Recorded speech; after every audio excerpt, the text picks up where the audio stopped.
सगळ्यांना श्री स्वामी समर्थ. तुमच्या घरी जर कलेजी बनवायची असेल ना, ती ही बघा, ही अशी तयार झाली पाहिजे. विशिष्ट अशी चव असते. सोबत जो मसाला तयार करतो ना, ते इतका स्वादिष्ट आणि चमचमीत असायला हवा ना. रेसिपी एकदम साधी आणि सरळ सोपी आहे. आजची रेसिपी आहे मसालेदार कलेजी. तर इथे मी कोंबड्याची अर्धा किलो कलेजी आणलेली आहे. तर त्याच्यासाठी साहित्य: बारीक चिरलेला कांदा, सुकं खोबरं भाजून, कोथिंबीर आणि 2 चला तर मग सर्वप्रथम आधी फोडणीची तयारी करून घेऊया. मग आपण गॅस पेटवून घेऊया आणि एका भांड्यामध्ये तेल गरम करून घेऊया. हे बघा, तेल गरम झालेलं आहे आणि गॅस आहे ना आपल्याला मध्यम ठेवायचा आहे. चला आता आपण कांदा घालूया आणि कांदा आहे ना आपल्याला पूर्णपणे तांबूस करून घ्यायचा आहे. हा बघा, कांदा हा पूर्णपणे तांबूस झाला आहे. आणि त्यानंतर घरगुती लाल मसाला, थोडीशी हळद, गरम मसाला, धणेपूड. आता हे मसाले आहेत ना, ते चांगले असे परतून घेऊया. चला तर आपले मसाले छान परतून झालेले आहेत. त्याला तेल पण सुटलेलं आहे. तर आता यामध्ये कलेजी घालूया. चला तर आता कलेजी आहे ना, ती मसाल्यामध्ये एकजीव करून घेऊया.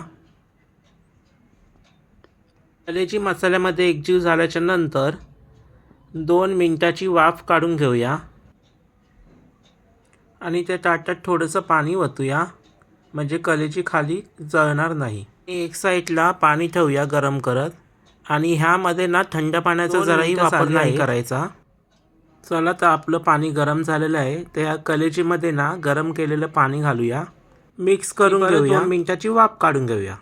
तोपर्यंत आपण मिक्सरमध्ये वाटण वाटून घेऊया. भाजलेलं खोबरं, कोथिंबीर आणि 2 मिरच्या. 2 मिनिटं झालेली आहेत. झाकण काढून घेऊया. पहिले आहे ना आधी ही कलेजी परतून घेऊया.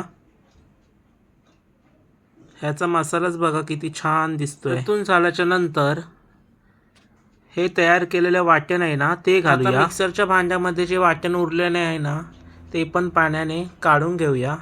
तर हे वाटण आहे ना, ते ह्यामध्ये ना चांगलं असं एकजीव करून घ्यायचं आहे. आणि परत 2 मिनिटासाठी वाफ काढून घेऊया. आता आपल्याला स्लो करायचं आहे. आणि एक यामध्ये जर तुम्हाला रस्सा हवा असेल ना, तर थोडं पाणी वाढवलं तरी चालेल. आपण झाकण खोलूया. परत एकदा परतवून घेऊया आणि चवीपुरतं मीठ टाकूया. मीठ टाकल्याच्या नंतर परत एकदा परतवून घेऊया, म्हणजे त्याला मीठ चांगलं लागेल. आपली कलेजी तयार झालेली आहे. आता काय करूया, गॅस बंद करून घेऊया. एकदम सोपी रेसिपी आहे. रेसिपी तुम्हाला कशी वाटली कमेंट बॉक्समध्ये कमेंट करायला विसरू नका. सबस्क्राईब करायला पण विसरू नका.